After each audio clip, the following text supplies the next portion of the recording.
Hello and welcome to another section of our trig class. Today we're learning about dot products. What we want to do is go through this nice little summary of the dot product. We want to know what it is, some of the famous properties, and what it's good for, a bunch of things that it's good for. Let's start off with what a dot product is. It turns out that usually when you add two vectors together, a vector plus another vector, you usually get a vector. Or you subtract vectors, you get a vector. Dot product is different. If you take the dot product of one vector dotted with another vector, you don't really get a vector. You get actually a number. So this, for starters, try to explain what it is. It is a product where you take a vector dotted with another vector, and it's a mapping to just a plain old number. And the way it's done is by taking the coordinates and adding the products of the corresponding ones. So let's take a look at a couple examples. Suppose you dot this vector, 2, 3 dotted with 1, 2. The way we define the dot product is the following. You take the 2 and the 1 and you get 2 times 1, and you take the 3 and the 2 and you get 3 times 2, and that gives you 6 for a total of 2 plus 6, which is equal to 8. That right there, that's called the dot product. Okay, and there's nothing, you can do it for more than just 2 by 2 or vectors of 2 dimensions. You can do it for vectors of 3 dimensions. All you do is take the first coordinates, 1 times 2, that will give you 2, plus you take the next coordinates, 5 times the 1, that gives you 5, plus the next coordinates, negative 5 times 0, that gives you 0, and your dot product is equal to 7 for that one. Let's take a look at this example. You take the 7 and the 3 and you multiply, 7 and negative 3, you multiply them together, that gives you negative 21. Take the 2 and the 5, you multiply them, that gives you 10, that gives you a total of negative 11. Okay, this is what the dot product is. It's just a way of mapping the product of two vectors into a number. Let's take a look at this last one. What happens when you dot a vector with itself? If you take a vector dotted with itself, you just do it the same way we did all the other ones. The 2 times the 2 gives you 4, plus the 3 times the 3 gives you 9, and that gives you a total of 13. And that's what the dot product is. And you may ask, well, that's weird. You might have expected something different, or you might wonder, what is it good for? And it's a really legitimate question. It's really good for a bunch of things. Those are all these things on this cheat sheet that I provided. But before we get to those, let's pause this for a second and take a look at some of the famous properties for dot products. Okay. Alright, there are about 4 of these famous properties. I'm not going to go through every single one, but let me just show you a couple to see what they mean and what they're saying and why they're true. This one says that if you dot two vectors, v dotted with w, the order really doesn't matter. You could switch them around, and instead of doing v dotted with w, you could do w dotted with v, and you get the same answer. We can try to see why this is so. We could just try it with a couple numbers, and then we could try it with variables in general. So let me just show you an example of what this is saying. This is saying that if you take 2, 3 dotted with, say, negative 1 and 7, you would get exactly the same answer as doing negative 1, 7 dotted with 2, 3. Let's see why that should be true. Let's pretend they're not true. Let's just work on each side independently and see if we get the same answer. On this side, if you dot vectors, you get 2 times negative 1, which is negative 2, plus 3 times 7, which is 21, for a grand total of 19. If you do it the other way around, you get negative 2 plus 21, which is a grand total of 19. It's obvious that they are the same. Then you might think, well, this doesn't really prove it. Maybe we just got lucky. Well, not really. You could prove it in general. Well, this wouldn't be an example. This would be in general. If you have x comma y, suppose that's your v, and we'll say u comma d. Suppose that's your w. You want to know if that's equal to u comma d dotted with x comma y, and you check to see if they're the same or not. This would be xu plus yd, and on the other hand you'd have ux plus dy, and you ask, are those the same? We got a yd and a yd over here. Well, you really have a dy, and you have a xu on this one, and you have a ux. Really, the xu is the same thing as ux is the same thing as xu, because multiplication is commutative for real numbers, and the yd, the dy is the same thing as a yd. So in fact, they are the same. And this shows you that in general, for 2x2 vector, for two-dimensional vectors, the dot product commutes. V dotted with W is the same thing as W dotted with V. And similarly, you can show the other one. The other one shows the distributive law. The distributive law being applied to dot products. In other words, you take this W, and if you have a dot right here and vectors added here, you could distribute that W in there. So that's called the distributive law. This time I'll just do it with an example with numbers, and I'll let you think about the general proof. Suppose you have 1, 2 plus -3, 5, and suppose you're dotting that with I don't know, maybe 2, 2. We'll make it 2, 3. We'll do it that way, and then I don't have room here, but we'll do it the other way around too, which is 1, 2 dotted with 2, 3 plus -3, 5 dotted with 2, 3, and see if we get the same thing. This would be after it's been distributed. This is saying you get the same answer whether you add these first and then dot it, as distributing and then dotting it. So we'll do it this way first. You got 1, 2, comma, or plus -3, 5. That gives you a grand total of -2 and 7 dotted with 2, 3. So I added these first. I added these two first, and I got that. Now you dot these, and you get -4 plus 21. Of course, that gives you 17. And let's do it the other way around. Suppose you had distributed first and then dotted. Let's see what we get here. We would get 2 plus 6 plus here we would get -3 times 2 is -6 plus 3 times 5 is 15, and that gives you, well, the 6's go, that gives you a total of 17. Exactly the same. This is sort of a good evidence. You would, if you really wanted to prove it, you would follow that up with general letters like this, and that shows you the commutativity property. And you should take some time to understand these other ones. This one says you can pull a constant. Maybe I'll show an example of that one. And the other one says that the dot product of any vector with itself is greater than or equal to 0. Let me do this. I'll do one more of these. This one says that u dotted with a constant times v is the same thing as pulling the constant. You pull the constant and you just dot the u times the v. Worry about these things separately. Let's see an example of this. Suppose you had 2, 3 dotted with a scalar. Let's use a scalar 5, 1, 2. That's supposed to be the same thing as if you take the scalar and pull it outside and you dot the 2, 3 with the 1, 2 separately. Let's check. Suppose you keep the scalar outside for just a second. If you dot 2 and 1, that gives you 2 plus 3 times 2 is 6. That gives you a total of 5 times 8 for a grand total of 40.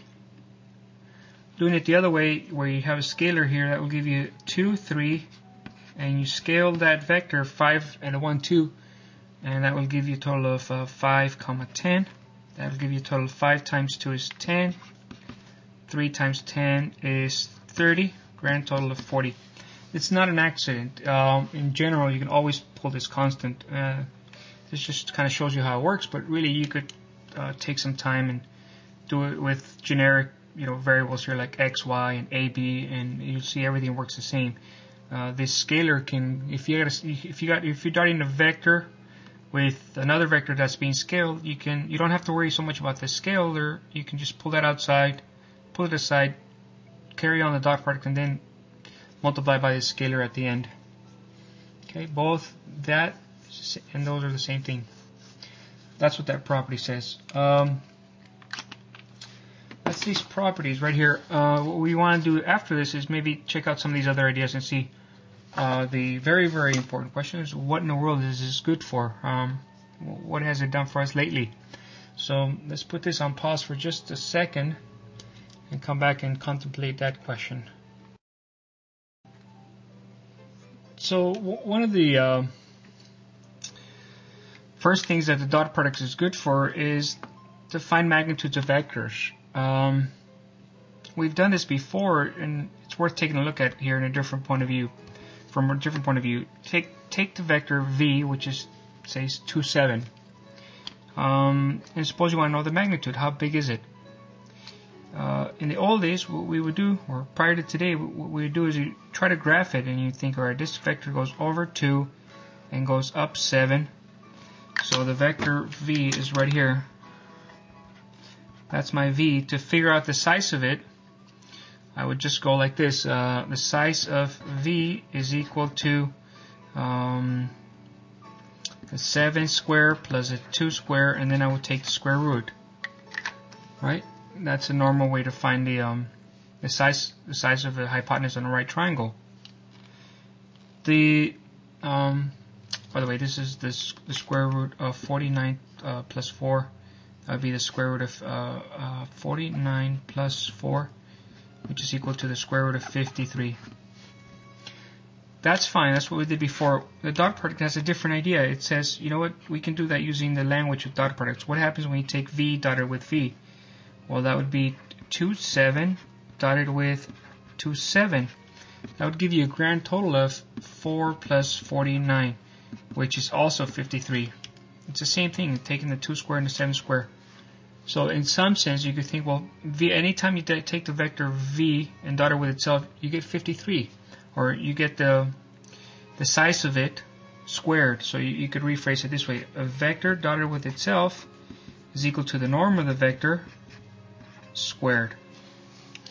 And that's the first famous use of the dot product. It's a really clean way to figure out the size of a vector. Maybe I can do one more example of this, or maybe a couple more examples. Suppose that we have, I'll just do an easy one and a slightly more interesting one. Suppose you have w, which is equal to -3 and 2. And you want to know, how big is w? What is the norm? Well, you'd go like this. You could say, well, the norm squared is equal to w dotted with w. Therefore, it's equal to -3, 2. Dotted with -3, 2. And that would be equal to 9 plus 4, which is equal to 13. So the norm would be equal to the square root of 13. Okay, that's a simple example telling you that, or explaining that every time you want to find a normal, you do is dot the vector times itself and then take the square root. Here's a slightly more interesting example. Suppose that you're in 3 dimensions. Suppose this is your x, your y, and your z. And suppose your vector is, I don't know, over 2 spots on the x, maybe 1, 2, 3 on the y, and maybe 1, 2, 3, 4 up. So your vector is pointing that way. You could think about it as 2, 3, 4. And you want to know, how big is that vector? Let's give it a name. Let's call it u. How big is it? Well, the dot product says piece of cake. All you do is take your u. To find the norm squared, all you do is take u and dot it with itself. So that would be 2, 3, 4 dotted with 2, 3, 4. And that would be equal to 4 plus 9 plus 16, which would be 29. So the norm square is equal to 29. Therefore, this guy must be the square root of 29. That is, the norm of u is equal to the square root of 29. You see, the dot product is really, really powerful for finding magnitudes. It's not limited to 2 by 2s or even 3 by 3s. You could take a vector that has dimension 10 and figure out how big it is, the size. Just like that, by taking the dot product of it with itself and then taking the square root. That's the magnitude.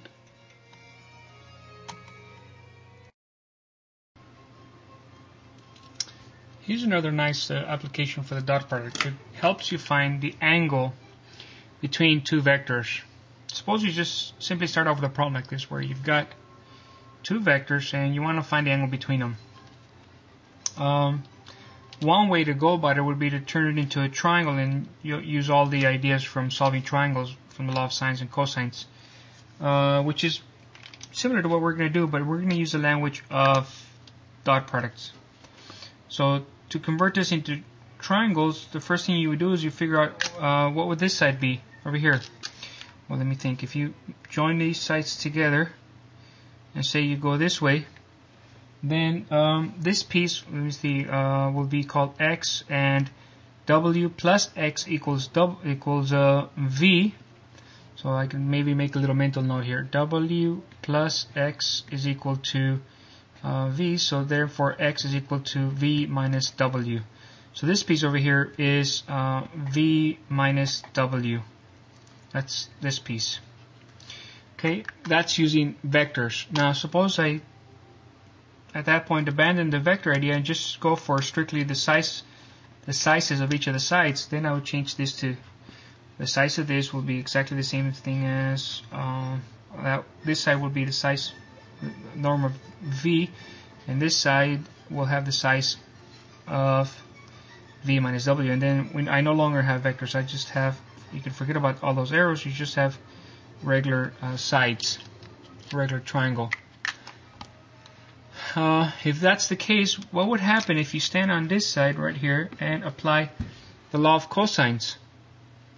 What would the law of cosines tell you?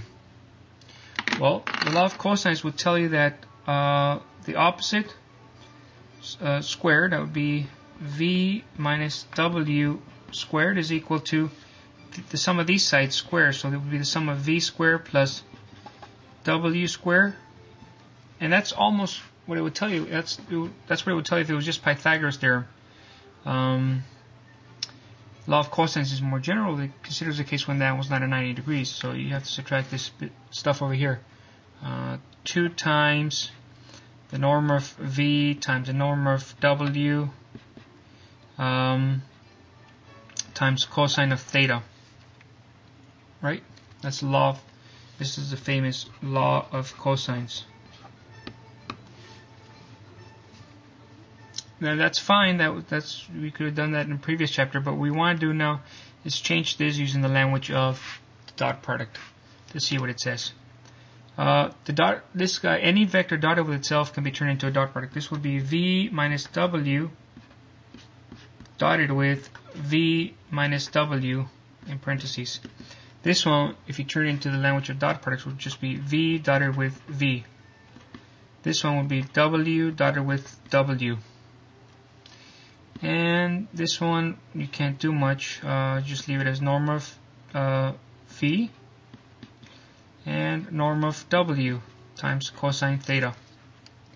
And at that point, it looks really maybe ugly and complicated, but it gets much better than that. You just have to clean it up a little bit. Here we use the distributive property, the one that we learned earlier from the famous properties. You can distribute just like you would if you were foiling. This would be v dotted with v minus w dotted with v minus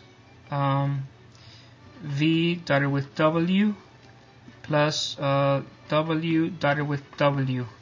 That's the left hand side, and that's equal to v dotted with v plus w dotted with w minus 2 norm of v norm of w cosine theta. Yeah, you may think, well, that doesn't look any better. So it looks pretty ugly, but it gets better. Here it cleans up really nicely. You've got the v dotted with v and v dotted with v. Whatever that number you get there, it can go. Same thing with the w's. They go. Here you can put these two together. V dotted with w, the same thing as w dotted with v. We talked about that one of the properties is commutative. So I get that negative 2 v's dotted with w is equal to negative 2 norm of v norm of w times cosine theta, for where theta is the angle between them. And it cleans up even nicer here. The negative 2's go, and if I divide both sides by this piece, I get the following famous identity. I get that cosine theta will be v dotted with w all over the norm of v times the norm of w. And that right there is super famous. It's the most professional, the most elegant way to find an angle between two vectors. You just dot them together and you divide by the product of the norms, and that gives you the cosine. Then you can just do a cosine inverse on that. Let me explain that with an example. Suppose you have a vector here. Say this vector is 2, 5. Suppose you have this other vector here. Suppose this is 7, negative 1. And suppose you wanted to find the angle between them. The famous dot product formula tells you that all you gotta do is dot them, divide by the norms, and that gives you the cosine. So if I call this v and I call this w, all I gotta do is go like this. Cosine theta is equal to v dotted with w divided by the product of the norms. Let's figure out some things here. First of all, what would the dot product be for both of these? Dot product would be, well, I'll just write out. Well, I'll do it here. 2 times 7 is 14, and negative times 5. Negative 1 times 5 would be negative 5. That's the top. That's the dot product. Okay, I'll do it again. 2 times 7 is 14. Negative 1 times 5. That gives you 14 minus 5. And on the bottom, I need the size of v, which will be 2 squared plus 5 squared. So it'll be 4 plus 25 square root. And the size for this one will be equal to 49 plus 1 square root. So I'm getting that when I plug everything in here, cosine theta is equal to, on the numerator I'm getting 9 all over the square root of 29 and the square root of 50. Okay, this part right here is easy to calculate on your calculator. Then you would just solve that equation, and you get an angle theta, just like that, for the angle between them. Let's put this on pause for a second and see what else the dot product brings us.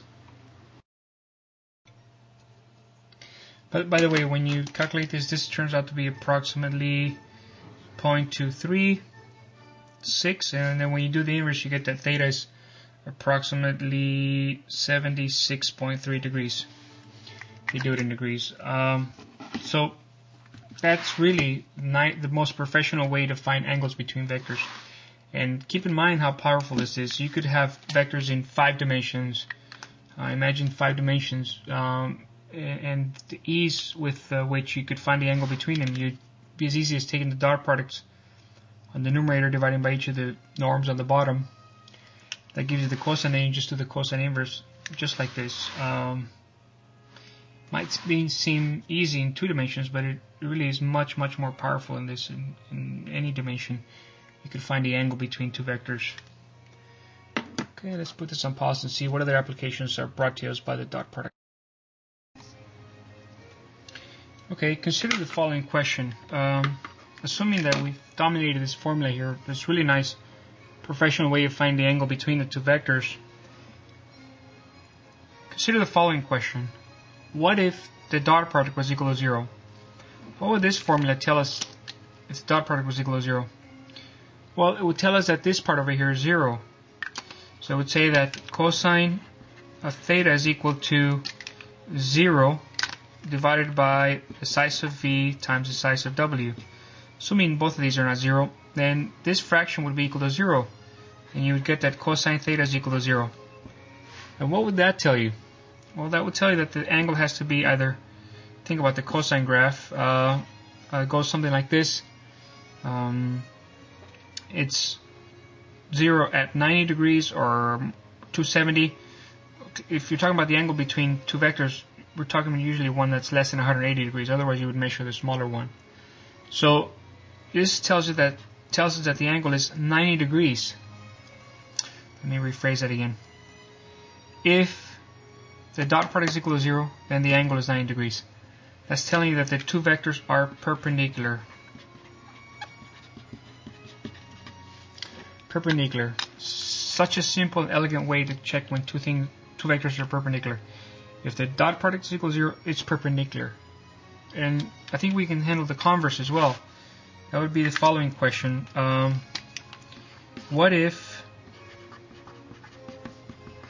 the angle was 90 degrees? Well, then the cosine of the angle would have to be 0. So then you'd have that 0 is equal to v dotted with w all over the size of v and the size of w. How could it be that 0 is equal to a certain fraction? The only way that could happen is, assuming you don't have 0 in the denominator, is that you have zeros on the numerator. So this would tell you that v dotted with w must be equal to 0. Let me rephrase that. If the two vectors are perpendicular, the dot product must be 0. If the dot product is 0, the two vectors must be perpendicular. So this is an equivalent, a necessary and sufficient condition to determine when two vectors are perpendicular. So you can think about this as a test to see whether or not two vectors are perpendicular, brought to you by the dot product. It's real simple. You just check to see if the dot product is equal to 0. Let's check. This one would be 2 times negative 3, that would be negative 6, plus 3 times 2, that would be 6, that's equal to 0. They're perpendicular. You can do it for 3 dimensions. 1 and 3, that gives you 3, plus 2 and 0, that gives you 0. 3 and negative 3 and 1, that gives you negative 3. These are perpendicular. 2 times 1 is 2, plus 3 times 2 is 6, that's equal to 8. That's not equal to 0, therefore it's perpendicular not. Okay? It's simple. If the dot product is 0, it's perpendicular. If the dot product is 0, it's perpendicular. If the dot product is not equal to 0, it's not perpendicular. Just like that.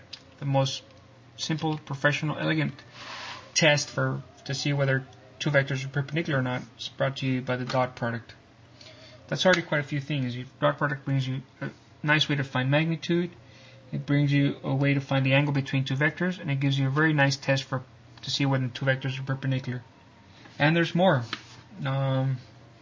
This one is sort of easy. The distance between two vectors. I'll let you read that one. Let's take a look at this one. This is really, really important one. Projection. But before I do that, let me pause this.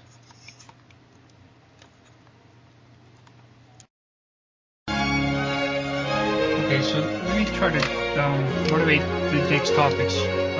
Suppose you're trying to pull an object and you're trying to walk that way, so suppose the object is on the ground. It's a heavy object. I don't know. Suppose you get mad at your computer and you throw it to the ground and you tell the computer, I'm going to treat you like a dog. So you tie it to a leash and you try to drag the computer around. Something like that. You're probably going to be standing such as this and pulling on some leash and pulling on the computer, but the computer's not going to go towards you this way, although you're pulling that way. The computer will probably drag on the ground here. In physics, or common sense would tell you that not all of this force is being used efficiently. Only the part that moves exactly the same in the direction as the motion will be used most efficiently. Or said differently, if this pulling it up is, as far as moving it, does exactly the same thing as maybe pulling it this way, but maybe with not so much force. This vector is much longer, represents a much stronger force, versus if you were to pull efficiently in the same direction of motion, you maybe don't have to pull as hard. That serves to generate the following idea. If I have a vector, any vector, let's call it W, and if I have another vector that's not exactly aligned with this one, suppose it's misaligned or aligned differently, call this V. You want to ask how much of V is really going in the direction of W. How big is the component of V that has the same direction as W? That has a very, very famous name. well, first of all, you should understand what it is. If somebody draws it like that, you should be able to see that it's this piece right here. It would be this piece right here. This would be the W-ness part of V, and it has a famous name. This is called the projection of V onto W. Okay? The projection of V onto W has exactly the same direction as W, but it has the same size as projecting the little tip onto W. And what we want to do is find out this vector, what this vector is, and you'll see that the language of dot products will be the natural way to do it. This will be some sort of function from dot products. Before we do that though, let me make a little note here. You see that the projection has the same direction as W. So you would, right off the bat, just by looking at the picture, you should note that you would think that this projection should be equal to some scalar of W. Right? It's W may be scaled differently. It's almost like W, but except it doesn't have, it's scaled maybe by a third, or depending on the arrangement, it'll always be a scalar times W. Okay, that being said, let's do the deed here and actually find it. Here's my W. Here's my V. First thing I do is I find a unit vector in terms of W. A unit vector would be the thing I'm going to scale. It would be a vector that runs the same as W, but it has size 1. And we talked about this one before. It's called the norm for W, and it's equal to W divided by its size. That would give you exactly the right direction, the same direction as W, but it has normal or neutral length. It has the length 1. So these are the important properties. It has the same direction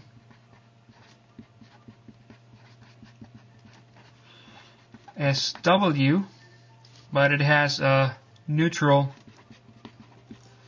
length. It has length equal to 1. So all I gotta do now is scale this one. Well, how am I gonna scale it? Well, then that's where your right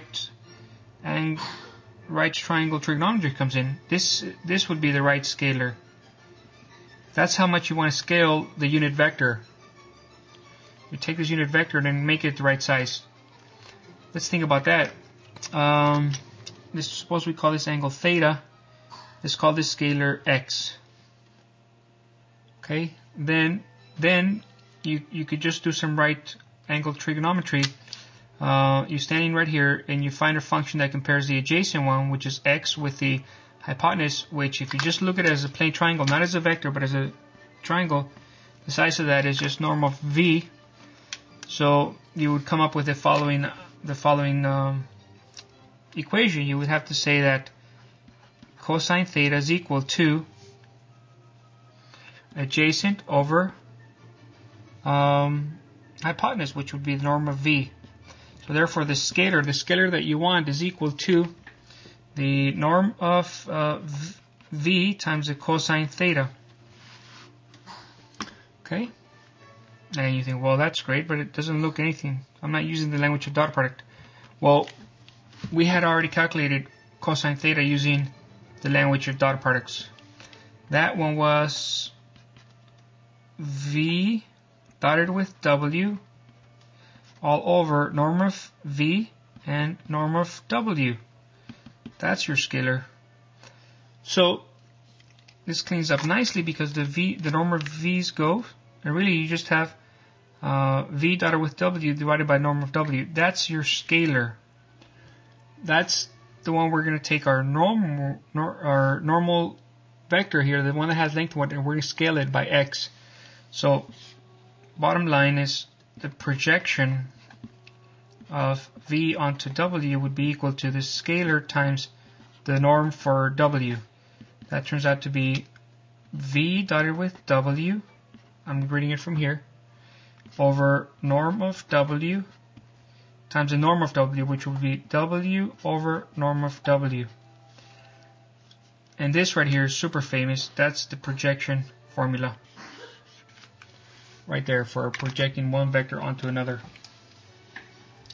I know what you're thinking. Let's see an actual example. Let's see it.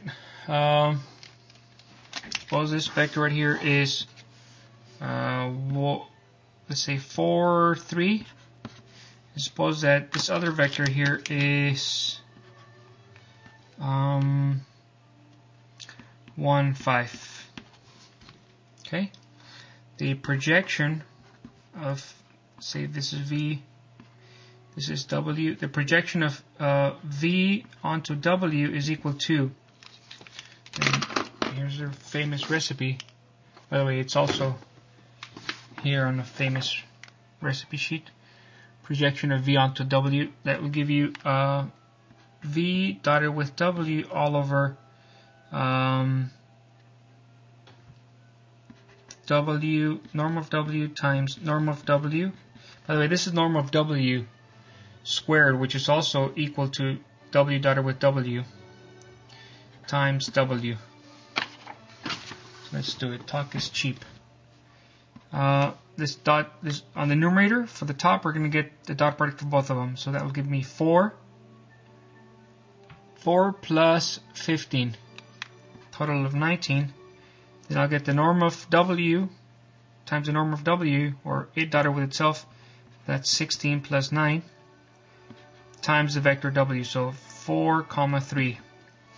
So that'll give you a total of 19 all over 25. That's a scalar of 4, 3.